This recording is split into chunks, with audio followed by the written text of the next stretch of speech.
Benih Rahasia Sang Pewaris episode 65. Syera berjalan menuju pintu depan sebelum berbalik ke arahnya dan bersikeras, "Silakan pulang."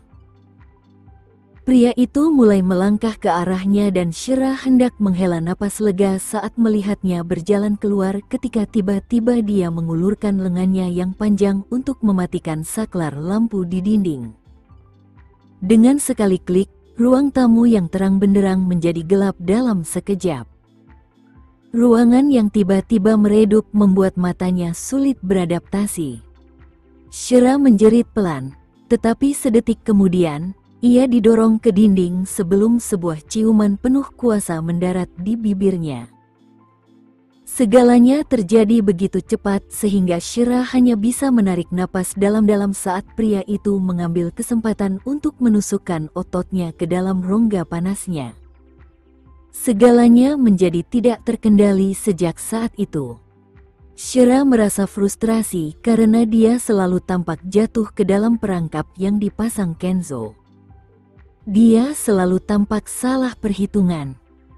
Dia mencoba melepaskan Kenzo darinya, tetapi semua itu sia-sia ketika dia melawan pria yang secara fisik lebih kuat darinya. Seolah-olah Kenzo telah kelaparan akan rasa manisnya selama beberapa abad, dia terus menggigit dan menggigitnya, membuatnya sama sekali tidak berdaya melawannya. Syera mulai memohon dengan suara lemah, "Kenzo, lepaskan aku, tunggu." Dia menahan dahi Syera dan menarik napas dalam-dalam, "Aku tidak sabar lagi. Kamulah yang membuatku melakukan ini, Syera." Napas Syera sendiri juga tidak teratur dan dia mendorongnya menjauh darinya dengan marah. "Sebaiknya kau berhenti," dia memperingatkan. "Katakan sesuatu padaku." Aura Kenzo membuat udara terasa penuh tekanan saat ia memaksanya untuk menjawab. "Apakah Gilang menciummu? Cium saja kakiku. Kita hanya makan malam bersama." Syera masih marah. "Bagaimana kamu akan menjelaskan pesannya?" Kenzo membacakan teks yang telah dihafalnya sekilas. "Apa maksudnya saat yang menyenangkan dan kamu memberinya malam yang luar biasa?" Berbicara dengan pria keras kepala itu mungkin akan membuat pembuluh darah di kepalanya pecah saat itu. "Kami hanya makan bersama. Jadi, kalian tidak berciuman?" Tiba-tiba, suasana hatinya tidak lagi sesak. Syera mendorongnya dengan paksa. Selain ruangan yang remang-remang, feromon yang keluar darinya membuat kepalanya berputar saat dia mulai membayangkan sesuatu. "Apakah menurutmu aku semudah dirimu?" Syera dengan cepat menyalakan lampu kembali. Pada saat itu, yang dilihatnya hanyalah cahaya yang menyilaukan dan tatapan tajam Kenzo ke arahnya. Dia tampak seperti binatang buas yang siap melahapnya. "Aku hanya bersikap mudah padamu," katanya dengan nada tegas.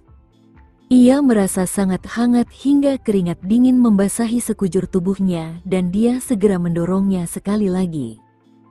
"Cepat pulang." Karena tidak ingin repot-repot dengannya lagi, Syera pergi mengambil segelas air. Suara Kenzo tiba-tiba terdengar lagi. "Aku tahu ayahmu sedang mencoba mendekatkan kalian berdua. Jika ayahmu menginginkan menantu laki-laki, dia juga harus mempertimbangkan aku." Ketika Syera mendengar hal itu, dia menoleh ke arahnya dan bertanya dengan heran, "Apa yang kamu katakan?" Kenzo menatap matanya dan berkata dengan sungguh-sungguh, "Aku bersedia menikah dengan keluarga Nugraha." Syera tak dapat menahan diri untuk tidak menatap wajah tampannya dua kali saat mendengar kata-katanya. "Apakah kepalamu terbentur pintu atau semacamnya?" "Aku serius tentang hal itu," jawabnya sambil mengerutkan kening. "Tidak, itu tidak akan terjadi," tolak Syera segera. "Kamu terlalu mulia dan kaya. Ayahku tidak akan mengizinkanmu mengubah nama belakangmu." Sebaiknya kamu singkirkan pikiran itu dari kepalamu. Shira merasa agak patah hati karena pria seperti Kenzo menyarankan sesuatu yang tidak sesuai dengan statusnya. Akulah yang harus menikah dengan keluarga Nugraha. Tak ada pria lain yang bisa menandinginya, katanya dan tak memberi ruang untuk negosiasi. Shira harus menelan ludah saat melihat dirinya sendiri dari ujung kepala sampai ujung kaki. Dia benar-benar tidak mengerti apa yang membuat pria itu mengucapkan kata-kata gila seperti itu. Aku tidak mengutuknya, kan? Aku yakin aku juga tidak mengutuknya. Kenapa dia begitu menginginkanku? Karena merasa tidak pantas untuk Kenzo, Shira pun berkata dengan suara serak, "Kenzo, kamu tidak perlu merendahkan dirimu seperti ini. Kamu pantas mendapatkan wanita yang lebih baik dalam hidupmu. Ambil contoh Nona Bella. Dan membiarkanmu dan Gilang bersama? Apakah menurutmu aku tidak memenuhi syarat seperti dia untuk menjadi anggota Nugraha?" Bantahnya. Kenz akan benar-benar marah kalau Shira terus mendorongnya ke wanita lain. Shira terkesiap kaget mendengar pertanyaan itu. Sejak kapan menikah dengan keluarga perempuan menjadi hal yang dicari-cari? Pikirnya. Kenapa kamu tidak pulang dulu, Kenzo? Hari sudah malam dan kamu harus pergi bekerja besok. Shira benar-benar tidak ingin berlama-lama bersamanya. Ketika dia menyadari bahwa Kenzo tidak bergerak dari posisinya, dia hanya bisa mendekati Kenzo dan mendorong dadanya yang kencang untuk mulai mengusirnya. So. Kenzo menunduk menatap tangan lembut di dadanya dan cemberut sambil bersenandung. Jangan pernah berpikir untuk mengusirku tanpa memberiku ciuman selamat malam. Darah Shira seakan mengalir deras ke kepalanya saat itu dan dia mencium pipinya. Pergilah. Bibir, tanya pria itu singkat. Agar Kenzo mau pergi, Shira berjingkat-jingkat dan dengan lembut mengecup bibirnya yang tipis. Sudah selesai? Dengan itu, lelaki itu akhirnya berbalik dan keluar melalui pintu. Seolah-olah dia akhirnya mengakhiri perang dan menghela napas lega begitu dia menutup pintu. Shira memikirkannya dan tidak mengerti apa yang memberinya hak untuk mengancamnya seperti ini. Setelah Kenzo kembali ke mobilnya, dia bertanya kepada Firdaus dengan ekspresi tertekan, "Firdaus, apakah kamu pernah berhasil mendekati seorang wanita? Maukah kamu berbagi pengalamanmu denganku?" Asistennya hanya menoleh karena malu dan bergumam, "Presiden Wiharja, saya tidak pernah punya pacar." Kenzo terdiam beberapa detik setelah mendengar perkataannya dan ketika akhirnya berbicara lagi, ia bertanya, "Kamu mungkin terlalu sibuk dengan pekerjaan yang telah kuberikan kepadamu. Apakah kamu ingin berlibur?" "Tidak perlu begitu, Presiden Wiharja.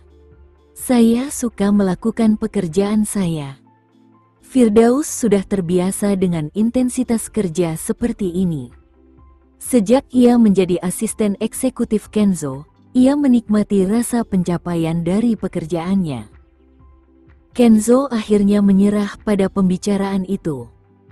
Sambil menatap lampu neon di luar jendela, pikirannya dipenuhi dengan wajah Shira yang keras kepala.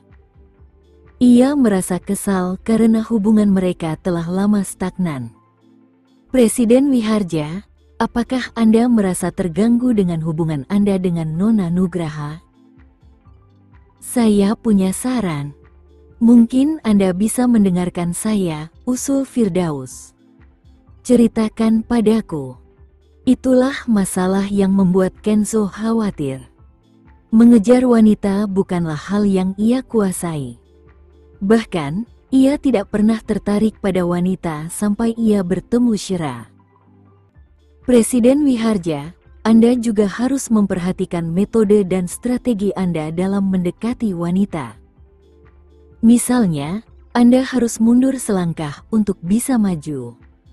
Anda harus memberi Nona Nugraha sedikit ruang agar dia tahu apa yang diinginkan hatinya. Meskipun Firdaus sama sekali tidak punya pengalaman dalam cinta, dia tetap tahu satu atau dua cara untuk mendapatkan hati seorang wanita. Sekarang setelah dia merasa kata-kata Firdaus menarik, Kenzo pun memikirkannya. Dia tiba-tiba tersenyum jahat saat suasana hatinya membaik karena dia tahu persis apa yang harus dilakukan sekarang. Gilang baru saja meninggalkan Nugraha Residence dan baru beberapa saat berada di jalan ketika teleponnya mulai berdering. Ide penelepon menunjukkan nama Rahel yang sebelumnya telah ia simpan di teleponnya. "Halo, Nyonya Nugraha." Dia mengangkat telepon tanpa ragu. Rahel langsung ke pokok permasalahan begitu dia mengangkat telepon. "Gilang, apa kamu bisa membantuku? Livi mabuk di bar. Tolong bawa dia pulang untukku." "Apa? Nona Livi mabuk di bar? Itu tidak aman untuknya." Gilang langsung khawatir padanya. "Tepat sekali. Aku sangat khawatir padanya. Apakah merepotkan bagimu untuk menjemputnya?" "Tidak sama sekali." Pria itu lalu bertanya, "Di bar mana dia?" "Aku akan mengirimkan lokasinya. Temannya baru saja mengirimkannya kepadaku." "Baiklah.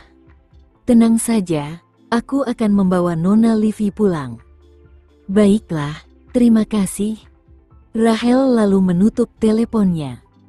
Beberapa saat kemudian, Gilang menerima sebuah pesan teks berisi lokasi bar tersebut dan dia bergegas menuju tempat itu. Livi, yang sedang duduk di mobilnya di luar bar, mendengarkan ibunya berbicara di telepon. Dia sangat menentang rencana ibunya untuknya. "Mama, apakah aku benar-benar harus merayu Gilang? Dia bahkan tidak selevel denganku." "Livi, dengarkan aku. Kamu harus mendapatkan Gilang kembali dari Shira. Kalau tidak, kamu dan aku tidak akan menjadi bagian dari perusahaan ayahmu. Bahkan jika kita berhasil mendapatkannya di pihak kita, apa keuntungan yang bisa kita dapatkan?" Bagaimanapun, Livi belum menguasai seni perencanaan ke depan di usia yang begitu muda. Tentu saja, lebih baik kita menahan Gilang daripada dia membantu Shira. Karena dia datang mencarimu sekarang, sebaiknya kamu gunakan kesempatan ini untuk menangkapnya. Dia akan menjadi kesempatan terbaik kita untuk menyita saham perusahaan ayahmu. Sambil menggigit bibirnya, Livi dengan enggan menjawab, "Baiklah.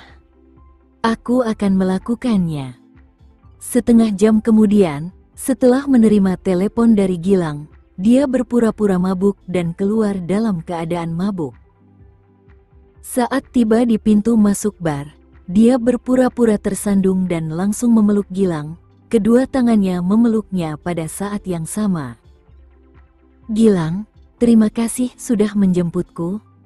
Aku merasa sangat pusing." "Anda baik-baik saja, Nona Livi?" tanyanya sambil membantunya berdiri. Meskipun begitu, dia sama sekali tidak punya maksud lain terhadapnya. Bagaimanapun, Shira adalah wanita yang disukainya sekaligus wanita yang akhirnya akan mengambil alih Nugraha Constructions. Livi merasa bahwa Gilang tidak memanfaatkannya dengan cara apapun dan dia merasa tidak puas. "Apakah aku tidak cukup menarik? Bisakah kamu mengantarku ke hotel terdekat, Gilang?" "Nona Livi, saya akan mengantarmu pulang." "Tidak, aku tidak akan pulang. Aku sudah memesan kamar hotel. Tolong antar aku ke sana." Dia memutuskan untuk memenangkan hatinya malam ini. Dengan begitu, Gilang tidak punya pilihan selain mengirimnya ke hotel terdekat. Tepat setelah mereka masuk ke kamar, dia kembali berinisiatif memeluknya. sambil mengaku pusing. "Nona Livy, tolong jangan bersikap seperti itu. Gilang yang ambisius itu jelas-jelas tahu apa yang diinginkannya dan karenanya, dia tidak akan kehilangan kendali di sini. Terlebih lagi, dia sudah memiliki Shira di dalam hatinya dan Livy sama sekali tidak menarik baginya." "Kenapa, Gilang? Apakah aku tidak cantik bagimu? Apakah kamu tidak menyukaiku?" kata Livy sambil menyipitkan matanya sementara tangannya melingkari pinggang Gilang. Tatapannya menggoda. "Maafkan saya, Nona Livy. Saya sudah punya seseorang di hati saya." Dia mendorongnya dengan tenang, tidak ingin menyinggung perasaannya, tetapi juga tidak ingin terlalu dekat dengannya. "Siapa dia?" tanyanya sambil mengerucutkan bibir merahnya dan menatapnya dengan mata yang kabur. Pada saat yang sama, dia mencoba mencondongkan tubuhnya lebih dekat. Gilang langsung menjawab, "Kakakmu, Shira." Hal itu langsung menyadarkan Livy dari keadaan mabuknya. Matanya dipenuhi dengan kebencian saat dia mendengus. Dengan mata penuh kebencian, dia mendengus. "Kau menyukainya? Dalam hal apa dia lebih baik dariku?" Gilang memanfaatkan momen itu untuk melepaskan diri dari cengkeraman Livy. "Maafkan saya.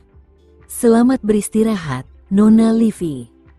Segera setelah mengucapkan kata-kata tersebut, ia membuka pintu dan pergi. "Gilang!" Livy panik dan berteriak, namun Gilang mengabaikannya dan pergi tanpa ragu. Melihat kejadian itu, Livy terduduk lemas di sofa karena frustrasi. Ia sempat berpikir bahwa Gilang mudah ditaklukkan, tetapi ternyata Gilang sudah terpikat oleh Shira. Tak lama kemudian, Livy menelepon ibunya, Rachel, dan menceritakan apa yang baru saja terjadi. Tentu saja, Rachel tidak akan menegur Livy karena dianggap tidak berguna, melainkan malah mengungkapkan bahwa Shira jauh lebih licik daripada mereka. Rachel juga menyebutkan bahwa Shira telah membohongi semua orang di sekitar Adam. Meski begitu, Rachel menolak untuk membiarkan Livy menyerah. Jika keadaan benar-benar sampai Shira mengambil alih perusahaan, Rachel pasti akan menggunakan caranya sendiri untuk merebut kendali. Ia tidak akan membiarkan Shira atau putra Shira mendapatkan keuntungan seperti itu. Malam harinya, saat Leon tertidur, Shira Nugraha duduk di depan mejanya di depan tempat tidurnya dan meringkuk di balik mantel untuk menggambar sketsa desainnya. Suasana hening di luar jendela dengan nuansa musim dingin yang sangat terasa. Di tengah malam yang dingin dan sunyi, pikirannya dipenuhi dengan berbagai ide, menghasilkan gambar bintang-bintang yang tersebar di kertas sketsanya. Kalung yang terpikirkan Shira, yang kini telah digambarnya di kertas sketsa, seperti Bima Sakti karena dikelilingi oleh bintang-bintang yang bersinar di langit gelap. Berkat keterampilan menggambarnya yang luar biasa, sketsa desainnya menjadi proporsional. Ia telah menciptakan satu set perhiasan lengkap berdasarkan konsep malam berbintang dalam waktu singkat.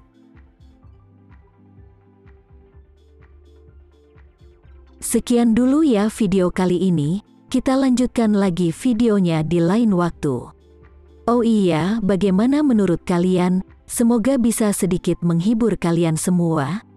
Untuk teman-teman yang baru nonton, jangan lupa subscribe ya, hehehe.